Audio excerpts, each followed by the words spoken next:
Prince Andrew, he's facing more controversy after the BBC revealed fresh revelations about Andrew's financial dealings. What was the biggest takeaway from the BBC report?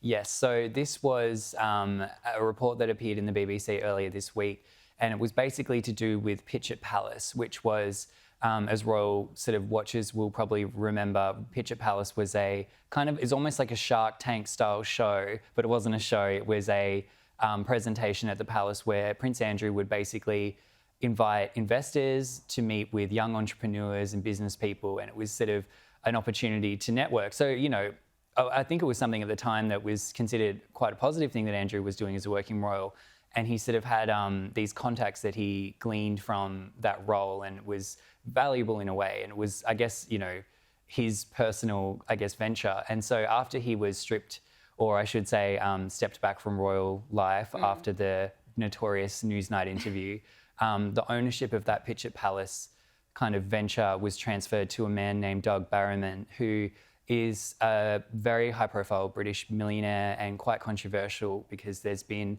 allegedly allegations that he was involved in perhaps some kind of tax avoidance schemes. So quite a controversial figure at the moment. But basically the takeaway from this whole thing is that Andrew's finances are murky.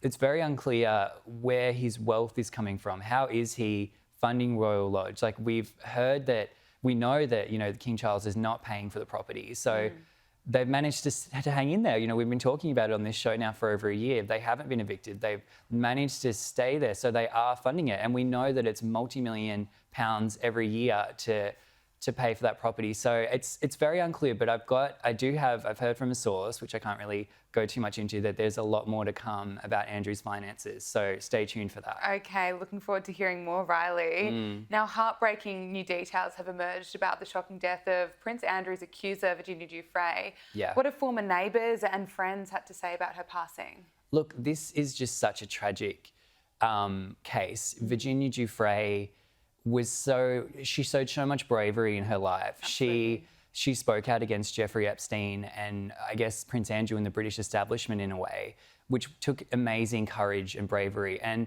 I think people don't credit her. I think people focus on the financial aspect of her deal with Prince Andrew and the settlement. But, her bravery and her coming forward, that inspired other people who were victims of Jeffrey Epstein and these awful people to come forward. And I think that she was a very courageous person. And it's so sad to know that, she's taken her own life. In Australia, of all places, Australia was a haven for her. She came here with her husband, Robert Giuffre, after she escaped, the clutches of Epstein, and this was her haven. She rebuilt her life here. She lived at times in Queensland, in New South Wales, and finally in Western Australia. And friends and neighbours have talked about, what an amazing woman she was. She changed her name. They knew her under different names. One of them was Jenna.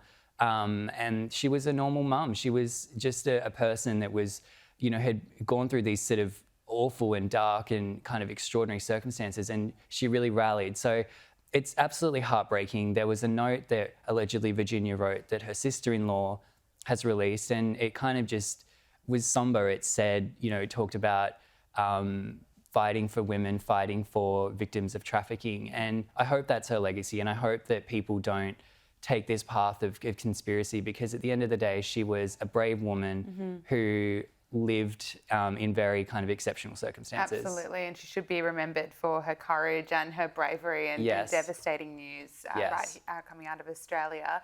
Finally, King Charles has opened up about his cancer diagnosis, saying that it can be daunting and at times frightening experiencing for those living with the illness. What else did King Charles have to say?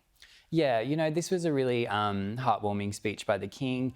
It was really interesting language, to have a monarch talking about, he said he feels like he became a statistic because, cancer touches the lives of almost everyone at some point, whether personally or through family and friends. And he described himself in that way. And I thought that was very interesting language to have a monarch, which, traditionally is this person who is on a very kind of, ornamental pedestal. To be talking about being a statistic, I thought was very kind of interesting language. That's a real change. I don't think Queen Elizabeth would have referred to herself in that kind of context. But it was a very, sad in a way, because he didn't really go into perhaps prognosis or, you know, what stage he's at in his cancer battle, which I think people can make their own conclusions about. But as far as we know, he's in good spirits. The speech was something where he was able to reach out and thank people in the community, cancer sufferers, you know, people in the NHS, people in the healthcare system that have supported him and support others. And he said that really it's the best of humanity when you look at how people look after each other when things like this happen. So and he's absolutely right. He is, yeah. Reilly Sullivan, thank you so much for joining us. Thank you.